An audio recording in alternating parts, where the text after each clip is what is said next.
Homer's Iliad describes the Trojan War in epic poetry. But what really happened? I'm Steve Coleman, joined today by Todor Nikolov, defining our own Aegean history. All right, Mycenae, we know these guys. How do they play? The Mycenaeans are led by Agamemnon, and they're all about conquest and expansion. They're extremely adept at pacifying conquered territories. They also have benefits for their buildings from when their high influence is achieved. So when you conquer territories and you pacify them, you quickly make them more efficient than other factions would. In addition to that, their command grants them access to instantly recruited units and ancillaries that scale with the level of the faction leader. So when you get your faction leader to a high level, you can instantly buff their army, which will help them get out of tight spots. Okay, it sounds to me like they'd be a good fit for the Atreus Ancient Legacy.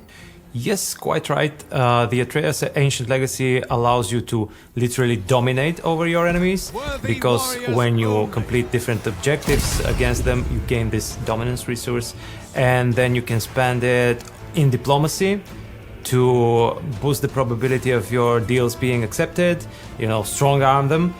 You can also spend it instead of regard in the court to achieve various plots and intrigues over there. And you can also use it as legitimacy. So this ancient legacy is actually the representation of the warlord who has proven his worth and now is using his prestige to achieve his goals. They sound like they'd worship Ares or Zeus, maybe? Who else do we have, though? We've got Poseidon, Zeus, Ares, Apollo, and Aphrodite. And you can perform hecatombs for them? What are they? Yes, hecatombs are a perk of the Aegean pantheon of the gods. It's something that happens only with the Aegean gods.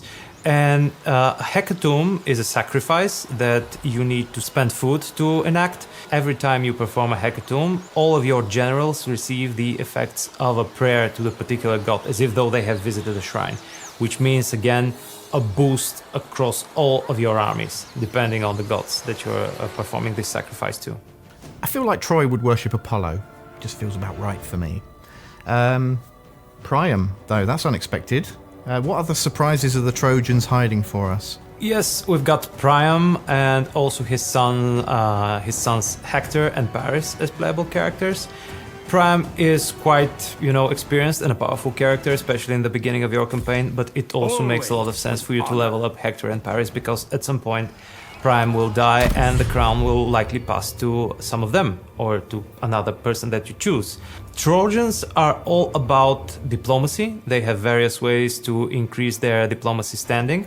They also benefit from having foreign influence in their lands, because the presence of foreign people provides them with income of gold, and it also debuffs any armies that dare to march against the holy city of Troy. Okay, so the Perseus Ancient Legacy is probably more in line with Troy. Can you tell us a little bit more about that one? Yes, it very much fits this sort of a master diplomat profile that the Trojans have. In the Ancient Legacy of Perseus, first of all, it grants you the ability to globally recruit units from any point on the map. And these are not only units from your roster, but also from the units of any allies that you might have, military, defensive, or even vassals. You gain access to their rosters as well. The more allies you have and the bigger allies you have, the more you have of the unity resource, and the more unity resource you have, the better the global recruitment you can do. In addition to that, as another source of unity, you can conduct games where you spend ancillaries to invite factions, and you gain a bit of unity. You also get some economic resources, and in addition to that, you enforce peace between all participants and yourself. But be careful with that. Be mindful of the cooldown and also the fact that you need ancillaries to start the games in the first place. Okay, well, it's a good thing Priam starts as the Wanax then. So how is a Wanax different from a pharaoh or Hittite great king? The Wanax is mainly different due to the royal powers that the Wanax has at his disposal. One of those is war games, another type of games. The Mycenaeans must have been loving games. And you initiate these war games to increase your unit's experience. Another very useful power, especially as the Bronze Age collapses around you, is remote colonization.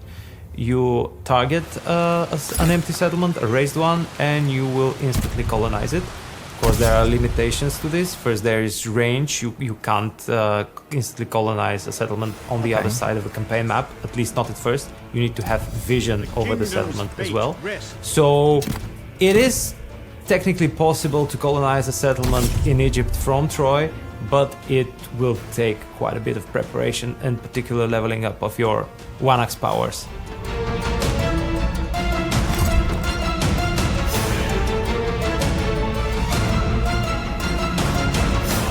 There we are, a familiar culture, another 7 total playable factions, new ancient legacies, gods and thrones to contend with. But the passing of Priam leaves a vacuum in the Aegean. Who will fill it? Join us next time as we look at dynasties.